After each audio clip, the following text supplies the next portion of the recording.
Russia says Donald Trump gave Ukraine a signal to continue the slaughter. Let that phrase sink in. This isn't a subtle diplomatic disagreement.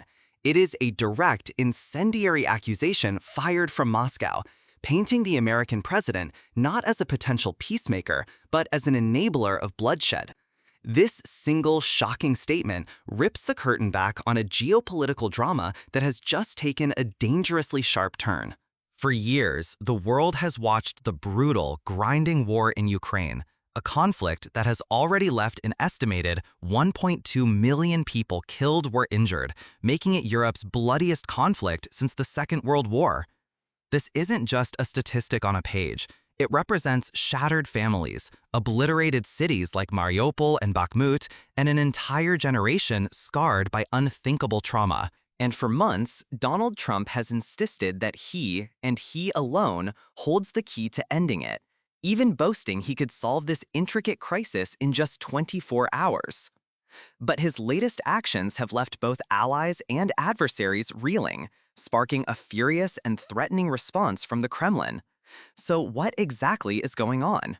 Is Trump's high-stakes ultimatum a brilliant, unorthodox strategy to force peace? Or has he just poured gasoline on a fire that threatens to consume the entire continent? Today, we are going to dissect this incredibly volatile situation. We will uncover the real details of Trump's shocking 50-day deadline and the massive new arms shipments promised to Kyiv. We will analyze Russia's chilling response, which ranges from dismissing new sanctions as utterly mundane to threatening preemptive strikes against the West. And, crucially, we will turn our eyes to Kyiv, where a dramatic government overhaul has just installed a new 39-year-old prime minister with a surprising and potentially pivotal connection to the Trump administration itself. This is a story of ultimatums, high-stakes diplomacy, and a countdown clock that could be ticking towards peace or a much, much wider war. Let's start with the move that set this all in motion. Donald Trump, making the Ukraine conflict a centerpiece of his administration's foreign policy, announced a dramatically toughened stance. He set a deadline, 50 days. 50 days for Moscow to agree to a ceasefire. The stick? A threat of crippling economic warfare. Let's be perfectly clear about what 100% tariffs on Russia would truly mean. This isn't a simple trade dispute. It's an economic declaration of war, a move designed to completely isolate the Russian economy from the world's largest consumer market. It would dwarf previous sanctions packages, potentially causing hyperinflation and collapsing what remains of Russia's import-dependent sectors.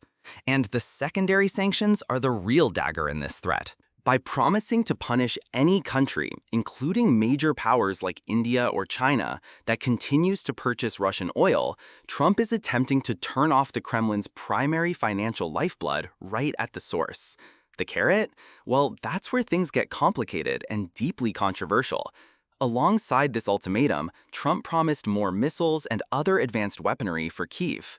In his own words, Trump said he was very unhappy and disappointed with Vladimir Putin, casting this decision not as an act of aggression, but as a necessary jolt to push Russia towards the peace table.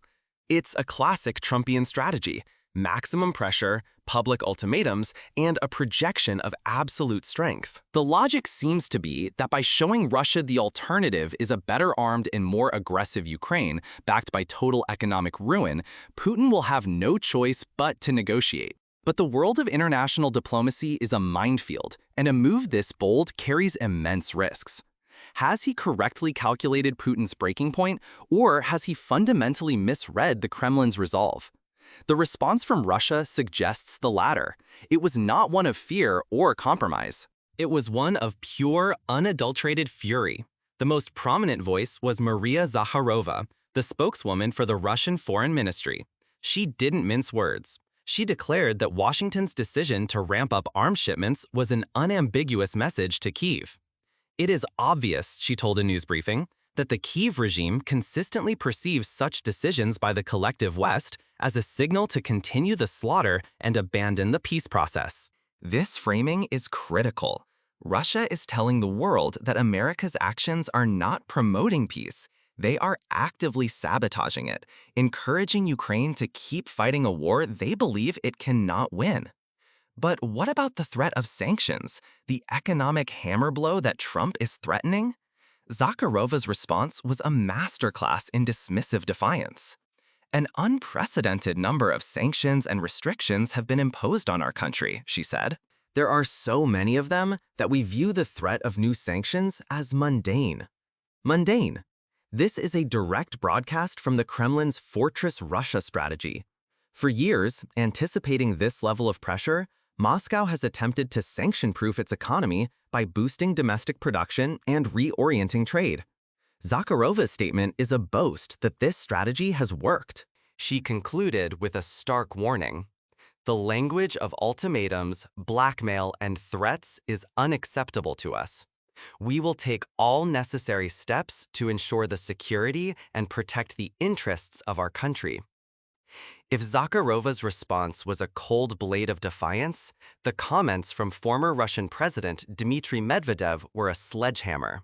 Medvedev, who now serves as deputy chairman of Russia's Security Council, has become one of the Kremlin's most hawkish voices, and his reaction to Trump's move was apocalyptic.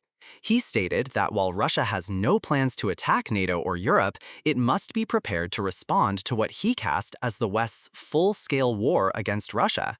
And then came the truly chilling part. We need to act accordingly, Medvedev was quoted as saying, to respond in full, and if necessary, launch preemptive strikes. Preemptive strikes.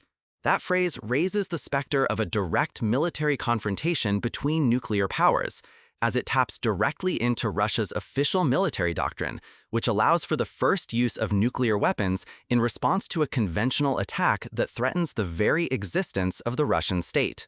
By framing the West's actions as a full-scale war, he is deliberately trying to normalize the idea that this unthinkable threshold could be crossed. The stakes are getting higher by the day, and the rhetoric is becoming terrifyingly real. If you're finding this analysis of the escalating tensions valuable, hit that like button to let us know you want more deep dives like this. Now, while this war of words rages between Washington and Moscow, a quiet revolution is happening inside the Ukrainian government. As the prospect for a near-term peace grows dimmer, President Volodymyr Zelensky has initiated the biggest government reshuffle since the invasion began. And at the heart of it is a new, formidable figure, Yulia Svyrydenko.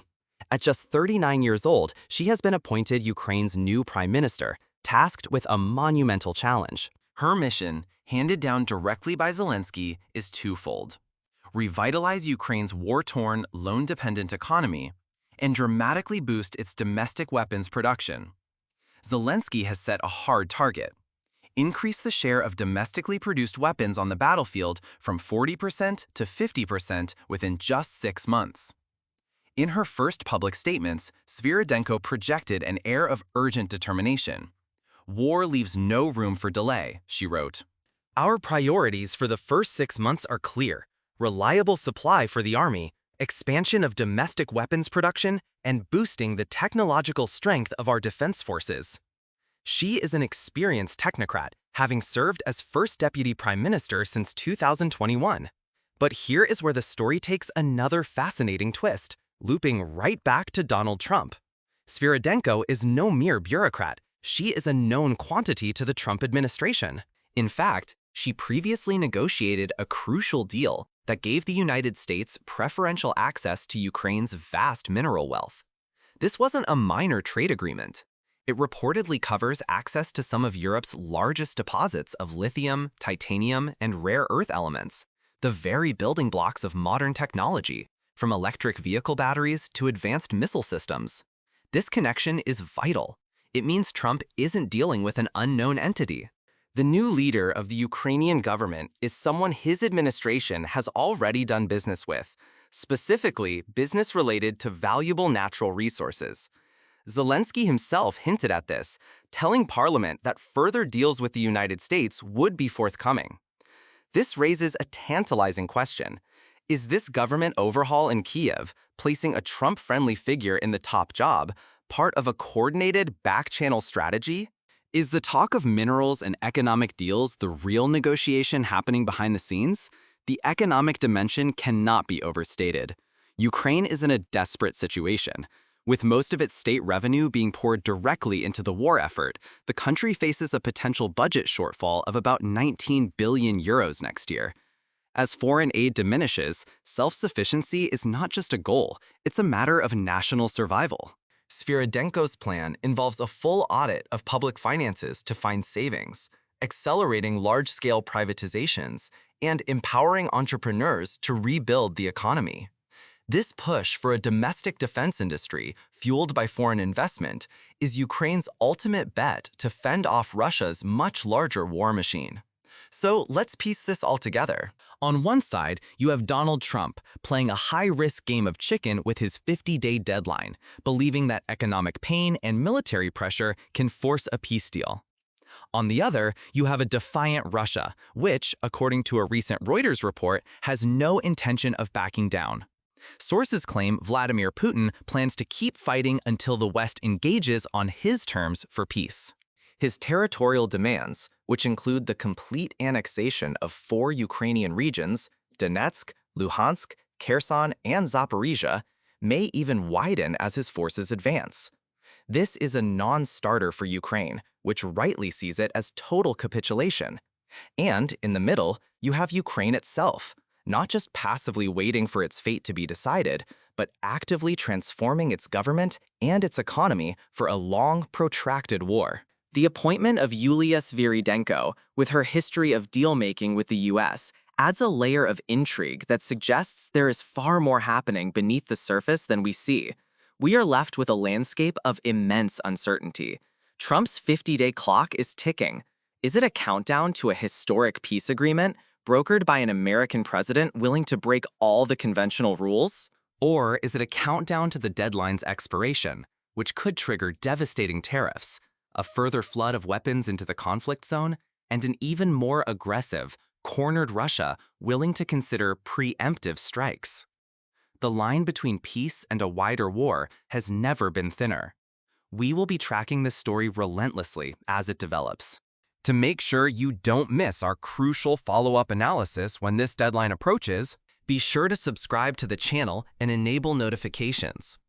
The next 50 days could change the world. The lives of millions literally hang in the balance.